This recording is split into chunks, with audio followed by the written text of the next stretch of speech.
ശ്രീനിവാസൻ, ജയറാം, ഉർവശി തുടങ്ങി വൻപൻ താരനിര ഒന്നിച്ച് ഇന്നും മലയാളികൾ റിപ്പീറ്റ് അടിച്ച് കാണുന്ന ചിത്രങ്ങളിൽ ഒന്നാണ് പൊന്മുട്ടയിടുന്ന താറാവ്.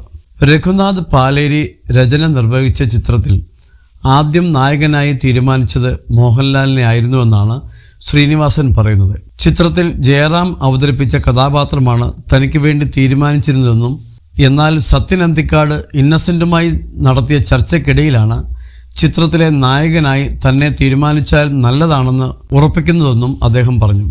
രഘുനാഥ് പാലേരി കഥയെഴുതി സംവിധാനം ചെയ്യുന്ന ഒരു സിനിമയെക്കുറിച്ച് എന്നോട് പറഞ്ഞിരുന്നു. പുള്ളി എന്നോട് അതിൽ അഭിനയിക്കാൻ പറഞ്ഞിരുന്നു. ഞാൻ ശരിയെന്നും പറഞ്ഞു. കുറച്ചുകാലം കഴിഞ്ഞപ്പോൾ രഘുനാഥ് പാലേരി മാറിയിട്ട് സത്യൻ അന്തിക്കാട് ആ സിനിമ സംവിധാനം ചെയ്യാൻ തീരുമാനിച്ചു. ആ പടത്തിൻ്റെ പേരാണ് പൊന്മുട്ടയിടുന്ന താറാവ്.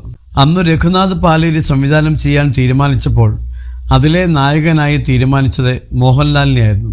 എനിക്ക് ജയറാം അഭിനയിച്ച ദുബായിൽ നിന്ന് വരുന്ന ആളുടെ വേഷമായിരുന്നു തീരുമാനിച്ചത്, ഉർവശിയെ കല്യാണം കഴിക്കുന്ന ആളായിട്ട്. പക്ഷേ സത്യൻ അന്തിക്കാട് ഇന്നസെന്റുമായി സംസാരിച്ചപ്പോൾ അദ്ദേഹം പറഞ്ഞു, മോഹൻലാലിന് ഹെവി വെയിറ്റ് ആണ്, അത് വേണ്ട, ആ വേഷം ശ്രീനിവാസനെ പോലുള്ള തല്ലിപ്പൊളികൾ ചെയ്താൽ മതിയെന്ന്. അങ്ങനെയാണ് ആ ചിത്രത്തിൽ ഞാൻ നായകനായി അഭിനയിക്കുന്നത്, ശ്രീനിവാസൻ പറയുന്നു.